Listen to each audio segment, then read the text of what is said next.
ഇന്ന് നമുക്ക് നല്ല സിമ്പിളായിട്ട് നല്ല ടേസ്റ്റി ആയിട്ട് ഉണ്ടാക്കാൻ പറ്റുന്ന മുട്ടച്ചോറ് എങ്ങനെയാണ് ഉണ്ടാക്കുന്നതെന്ന് നോക്കാം.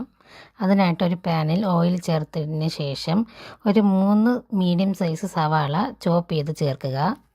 ഇനി ഇത് നമുക്ക് നന്നായിട്ടൊന്ന് വഴറ്റി കൊടുക്കണം.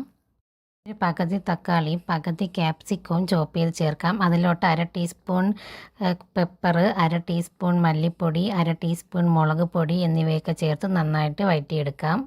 ഇതിലോട്ട് 3 മുട്ടയും കൂടെ ചേർത്ത് നമുക്ക് മിക്സ് ചെയ്തെടുക്കണം. മുട്ട ഒഴിച്ചതിന് ശേഷം ഒരു 2 മിനിറ്റ് കഴിഞ്ഞതിന് ശേഷം മാത്രം അത് മിക്സ് ചെയ്തെടുക്കുക.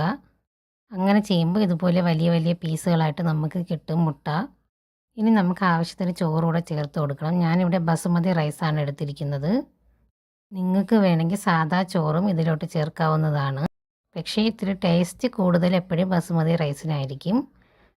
അപ്പോൾ നമ്മളെ മുട്ടച്ചോറ് ദാ ഇവിടെ റെഡി ആയിട്ടുണ്ട്. ഇനി നമുക്ക് ലഞ്ച് ബോക്സിലൊക്കെ ആക്കി കൊടുക്കാം.